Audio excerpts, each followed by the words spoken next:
बिस्मिल्लाहिर्रहमानिर्रहीम। अल्लाहुम्मा सल्ली अला सय्यिदिना मुहम्मद व अला आलिहि व सहबिहि व बारिक वसल्लम। I am Mohammad Saeed.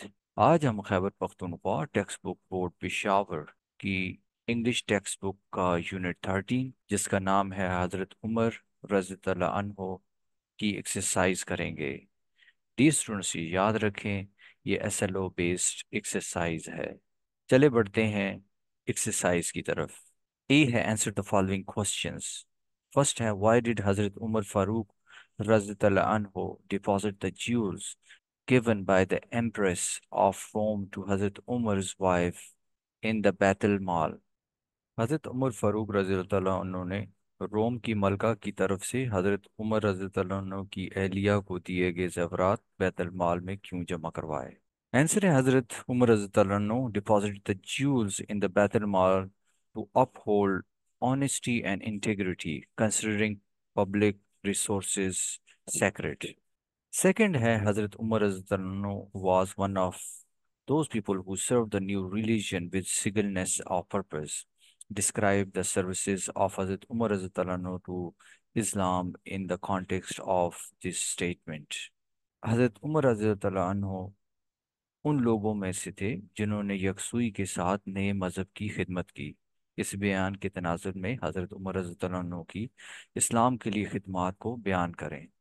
Hazrat Umar Radhiyallahu anhu served Islam with singleness of purpose by leading a simple life, ensuring accessibility, promoting honesty, and attending to the needs of the needy. Third है humility and simplicity were the hallmarks of Hazrat Umar's Radhiyallahu anhu rule. Support this view by giving evidence from the given text। आजिज़ी और सादगी हजरत उमर रज़ियल्लाहु अन्हु की हुकूमत की पहचान थी। दिए गए मतन से दलाइल देकर इस कौल की तायीद करें। एविडेंस ऑफ हजरत उमर रज़ियल्लाहु अन्हु humility and simplicity includes his simple lifestyle, eating barley bread and laying on the bare floor of the mosque। Question 4 है व्हाई डिड हजरत उमर रज़ियल्लाहु अन्हु नॉट ईट व्हीट ब्रेड। हजरत उमर रज़ियल्लाहु अन्हु ने गंदम की रोटी क्यों नहीं खाई। हजरत उमर रज़ियल्लाहु अन्हु did not eat wheat bread to ensure equality, stating he wouldn't partake unless it was available to all his people। Fifth है how did हजरत उमर रज़ियल्लाहु अन्हु ensure his own accountability and the accountability of his governors before the public during his government। हजरत उमर रज़ियल्लाहु अन्हु ने अपनी हुकूमत के दौरान अवाम के सामने अपना एहतसाब और अपने गवर्नरों के एहतसाब को कैसे यकीनी बनाया। हजरत उमर रज़ियल्लाहु अन्हु ensured accountability by having governors sign a bond for a simple lifestyle, bridging the gap between ruler and rule and allowing easy public access for complaints। Next question है B choose the correct option. आपने एक statement दी गई है, उसके चार options हैं और उसमें आपने जो करेक्ट ऑप्शन है उसका इंतखाब करना है। फर्स्ट है हजरत उमर रज़ियल्लाहु अन्हु standard of living was in no case higher than an ordinary man. This shows that a caliph, caliph यानी खलीफा, his lifestyle was austere, which is the option C। Second है Hazrat Umar Radhiyallahu anhu felt offended when the governor of Kufa proposed eating wheat instead of barley because she is right, the poor could not afford wheat। Okay, three है what according to text was not part of Hazrat Umar's personality। In text के मुताबिक क्या हजरत उमर रज़ियल्लाहु अन्हु की शख्सियत का हिस्सा ना थी। Option B is the right, luxury and display of wealth। Next, feeding the hungry children of old women is an excellent example of dash। Option A is the right, humanism and social welfare of disadvantaged। Fifth, after reading the text of lesson Hazrat Umar Farooq Raztallah anhu, it can be concluded that central point of Hazrat Umar's Raztallah anhu rule was first option ठीक है, A, welfare of people। Next question is scan the text for five adjective। Scan कहते हैं, ये एक reading की skill है जिसमें आप टेक्स्ट में कुछ चीजें ढूंढते हैं, उसको हम कहते हैं स्कैनिंग। ये सब स्किल है डियर स्टूडेंट्स रीडिंग की। Consult a thesaurus for the synonyms that are closed in meaning to contextual meaning. Now change these synonyms into adverbs of manner and use them in your own sentences as per the following table. आपने सबसे पहले 5 adjective को ढूंढना है, फिर आपने अ, उसके synonyms ढूंढने हैं, फिर आपने इन सिनोनिम्स को एडवर्ब्स ऑफ मैनर में तब्दील करना है। एडवर्ब ऑफ मैनर, एडवर्ब जैसे ये वर्ब के मीनिंग में इजाफा करता है, और how an action was done, कि कैसे ये काम हुआ, यानी आपने इसको एडवर्ब ऑफ मैनर में तब्दील करने हैं और फिर उसका आपने सेंटेंसेस भी बनाने हैं। इस टेबल को देख लेते हैं। Adjectives from the text. Synonym closest in meaning to contextual meaning, आपने यहाँ सिनोनिम्स यूज करने हैं, फिर adverb of meaning and at the end sentences. Selfless, बेगर्ज, सिनोनिम्स हैं बेनिवोलेंट, और एडवर्ब ऑफ मैनर है benevolently. She always acted benevolently, putting others' need before her own. Simple, sada, uncomplicated, uncomplicatedly. He explained the complex concept uncomplicatedly, making it easy for everyone to understand. Humble ages, modest, modestly, adverb of manner हो जाएगा. Despite his success, he always carried himself modest, modestly, never boasting about his achievements. Transparent, शफाफ, साफ, clear, clearly. The instructions were written clearly, ensuring everyone understand the process. Enduring, बर्दाश्त करना, ये जारी रहना. Lasting, lastingly. Enduring friendship remained strong even after many years. Next question की तरफ बढ़ते हैं। Form verbs from these words. Dear students, आपको पता है वर्ब्स जो हैं, वर्ब्स और the words which which show actions, यानी ये एक्शंस बताते हैं। तो आपने इन नाउन से, यानी जब भी याद रखें शन यूज हो किसी वर्ड के आखिर में, तो ये नाउन होते हैं, और नाउन से आपने वर्ब में उनको तब्दील करना है। वर्ब यानी एक्शन, वो जो अल्फाज हैं वो एक्शन को जाहिर करें। जैसे प्रोटेक्शन है तो प्रोटेक्शन टू प्रोटेक्ट, जैसे फूड है तो फीड। रिडक्शन, कमी, रिड्यूस, कम करना। इनिशिएशन, इनिशिएट, शुरू करना। कांग्रेचुलेशन, कांग्रेचुलेट, मुबारकबाद या मुबारकबाद कहना। टाइट, टाइटन, सख्त करना। एक्सपेंशन, तो सी, एक्सपेंड, फैलाना या तो सी करना। रिस्पॉन्स, रिस्पॉन्स यानी रद्द अमल, रिस्पॉन्ड, जवाब देना। प्लेयर, खुशी। प्लीज, खुश करना। ओके, नेक्स्ट है question C. The word unique demonstrate the following spelling rule. When, यानी यूनिक जो है ये एक स्पेलिंग रूल को बताता है। When using Q E to make the ख sound at the end of word, adding an E, unique. जैसे ये ख और आखिर में ई आता है, यूनिक यानी ख साउंड इसमें आखिर में इन अल्फाजों के आखिर में आखिर आती है। Write these words in your notebook and complete them with correct spelling of k, producing k sound. Then use each word in a sentence. जैसे मिस्टीक है, सुफियाना। मिस फर्स्ट है मिस्टीक, सुफियाना। फिजिक, जिस्मानी। टेक्निक, तकनीकी। बोतीक या बोटीक, विच इज द दुकान। ये जो following है ये इसके सेंटेंसेस हैं। नेक्स्ट क्वेश्चन है writing, right a summary of the lesson हजरत उमर फारूक रज़ी अल्लाह अन्हो। तो चलिए हम इसकी इस सबक की समरी देख लेते हैं। The lesson about Hazrat Umar Raztallahu anhu tells us about a person who lived during the early days of Islam. Hazrat Umar Raztallahu anhu was a special and dedicated follower of Prophet Muhammad Sallallahu Alaihi Wasallam. He was born in Makkah and became a Muslim at the age of 27. Hazrat Umar Raztallahu anhu was a great leader and ruler known for his simplicity and humility. He Raztallahu anhu led a simple life, eating basic food and made sure that the rulers were not much different from the common people.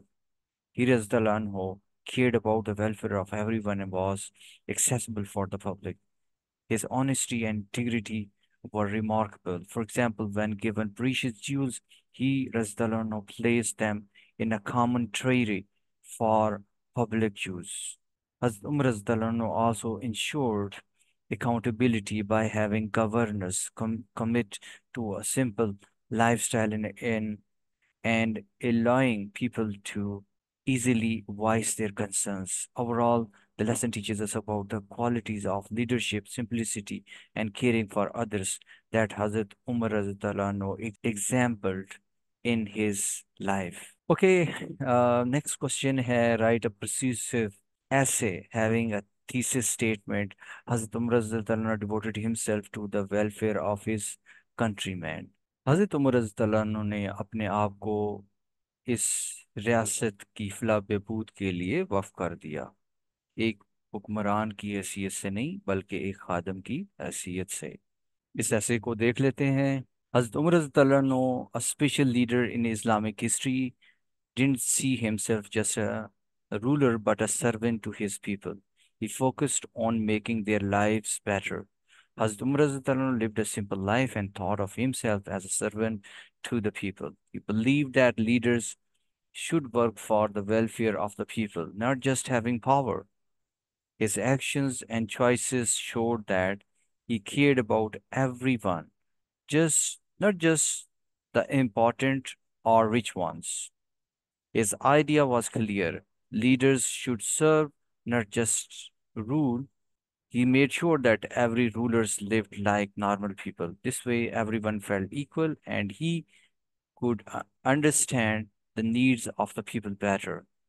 Hazrat Umar's Radhiyallahu anhu way of leading is a great example for leaders today. He showed that the leadership is not about being in charge but about helping others. His devotion to serving his countrymen is a lesson for leaders who want to make a real difference. Next है grammar, जिसमें हम करने जा रहे हैं active and passive voice. Dear students, active voice पहले हम समझ लेते हैं. Active voice describe a sentence where subject performs the action stated by the verb. हम active voice तब कहेंगे जब subject जो है कोई काम कर रहा हो. In passive voice sentences, the subject is acted upon by the verb. यानी passive voice के जो sentences हैं, इसमें subject पर कोई काम किया जाता है. मजीद समझ लेते हैं. यानी active voice, when we use an active verb, we say what the subject does. यानी active voice में हम कब कहेंगे कि इसका जो verb है वो active verb है जब subject कोई काम कर रहा होगा. जैसे इस सेंटेंस को देख लेते हैं. जैसे जॉन किल्स अ लाइन, तो इस सेंटेंस में हम देखते हैं तो जॉन कोई कोई काम कर रहा है, यानी वो शेर को मारता है. यानी जॉन शेर को मारता है, तो जॉन जो है जो सब्जेक्ट है, डूर ऑफ एन एक्शन है, वो कोई काम कर रहा है. और नेक्स्ट हम जब हम सेंटेंस पढ़ते हैं तो इसमें है the children eat fresh vegetables, बच्चे ताज़ा सब्जियां खाते हैं. तो इसमें वर्ब एक्टिव वाइज इसलिए है क्योंकि इसका जो सब्जेक्ट है द चिल्ड्रन, वो कोई काम कर रहे हैं, यानी उनका काम क्या है, वो खा रहे हैं ताज़ा सब्जियों को. तो जॉन और सेकंड एग्जाम्पल में चिल्ड्रन जो है, ये ऐसे सब्जेक्ट्स हैं जो कोई काम कर रहे हैं. और किसी फिक्रे में जब सब्जेक्ट कोई काम कर रहा हो तो उसका जो वर्ब होगा वो एक्टिव वॉइस में होगा, या वो जो सेंटेंस जो होगा वो एक्टिव वॉइस का होगा. जबकि पैसिव वॉइस में we use a passive voice, we say what happened to the subject. यानी हम पैसिव वॉइस तब इस्तेमाल करते हैं या हम ये कहते हैं कि ये जो वर्ब है वो पैसिव वॉइस में है जब जब हम ये कहते हैं कि क्या हुआ इस सब्जेक्ट को, what happens to the subject. जैसे अ लायन पहले में था, जॉन किल्स अ लायन, जबकि यहाँ है a lion is killed by John. देखिए, अब लाइन जो है अमूमन हमने सेंटेंसेस में देखा है कि सब्जेक्ट कोई काम यानी कर रहा होता है, यानी subject is door of an action या इट परफॉर्म्स एन एक्शन. मगर यहाँ जो है लाइन कोई काम परफॉर्म नहीं कर रहा, बल्कि वो एक एक्शन रिसीव कर रहा है जो जॉन से हुआ है। यानी पहले एक्टिव वॉइस में था जॉन शेर को मारता है, तो शेर जॉन से मारा जाता है।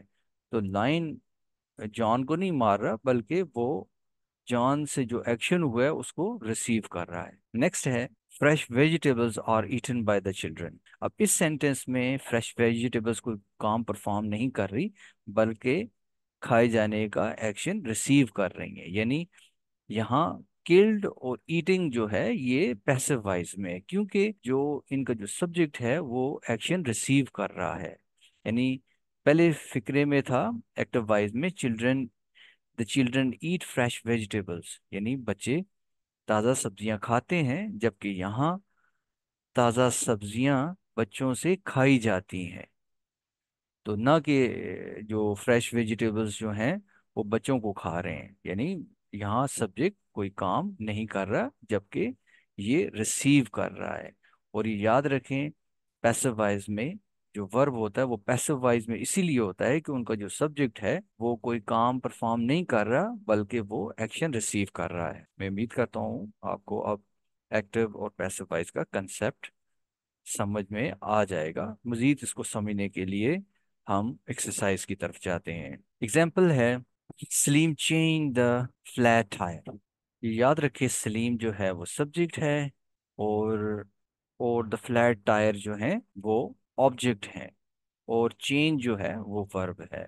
यानी ये एक सिंपल सेंटेंस स्ट्रक्चर है एसवीओ का। सलीम ने फ्लैट टायर्स को तब्दील किया। जबकि हम पैसिव वॉइस में हमेशा ऑब्जेक्ट जो है वो सब्जेक्ट में तब्दील हो जाता है, मगर अगेन ये रिसीव करता है एक्शन। जैसे the flat tyre was change by Salim. Second है I ran the obstacle course in record time. Again I कोई काम कर रहा है, जबकि नेक्स्ट में देखें the obstacle course which is the object was run by me in record time. Mom read the novel in 1 day. Again mom जो है वो काम कर रही है, इसलिए इसका वर्ब जो है वो एक्टिव वॉइस में। और क्या कर रही है, वो ऑब्जेक्ट है the novel. Again passive voice में नॉवल सब्जेक्ट में तब्दील हो जाएगा, मगर रिसीव करेगा action. The novel was read by mom in 1 day। I will clean the house every Saturday, यानी मैं हर हफ्ता को घर साफ करूंगा। आई में यानी सब्जेक्ट काम करने वाला, और क्लीन जो है वर्ब है, और द हाउस जो है ऑब्जेक्ट है। अगेन पैसिव वॉइस में ऑब्जेक्ट जो है सब्जेक्ट में तब्दील हो जाएगा, the house will be clean bye me every Saturday. Tahir painted the entire house. Again, Tahir is the doer of action. That's why painted, which is in active verb. Whereas in passive voice, the entire house was painted by Tahir, which is the passive voice. Next question है A. Decide whether the statements are written in active or passive voice. आपने ये जो statements हैं इनको पढ़ना है, और उनको ये आपने बताना है कि आया कि ये एक्टिव वॉइस में है या पैसिव वॉइस में है। फर्स्ट है the boys like to play soccer. ये एक्टिव वॉइस में है क्योंकि सब्जेक्ट बॉय जो काम कर रहे हैं। This room has been painted blue, passive voice में है कि क्योंकि दिस रूम जो है वो सब्जेक्ट ऐसा है जो पैसिव, यानी जो काम नहीं कर रहा। थ्री है cricket is played in Australia. Again जो है ये पैसिव वॉइस है, क्योंकि इसका जो वर्ब है प्लेड, इस प्लेड जो है वो पैसिव वॉइस में है। I am given a book, ये भी पैसिव वॉइस है, मुझे ये किताब दी गई, यानी मैं कोई काम नहीं कर रहा बल्कि आई पे काम हुआ है। We have lost our keys. Again we active subject है, यानी सब्जेक्ट कोई काम कर रहा है, तो ये एक्टिव वॉइस में है। Six, you might see dolphins here. तो यू जो है एक्टिव वॉइस है, क्योंकि यू कोई काम कर रहा है। The report must be completed by next Friday. Again, the report जो है ये पैसिव वॉइस में, यानी जो उसका सब्जेक्ट है वो कोई काम नहीं कर रहा बल्कि एक्शन रिसीव कर रहा है। इसका जो वर्ब है वो पैसिव वॉइस में है। एट है they were singing a song in the lesson yesterday. तो ये पैसिव वॉइस में है।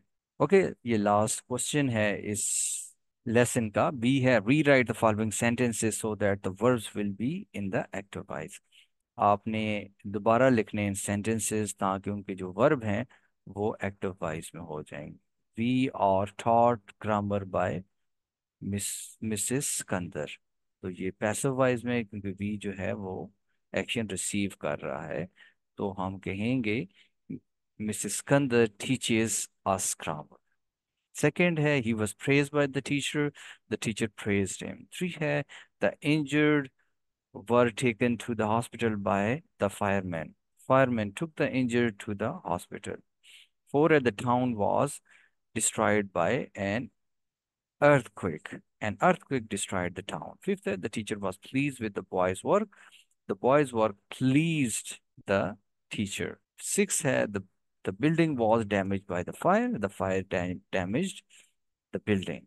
Seven है by whom were you taught English? Who taught you English? Eight है you will be given a ticket by the manager. The manager will give you a ticket which is in active voice.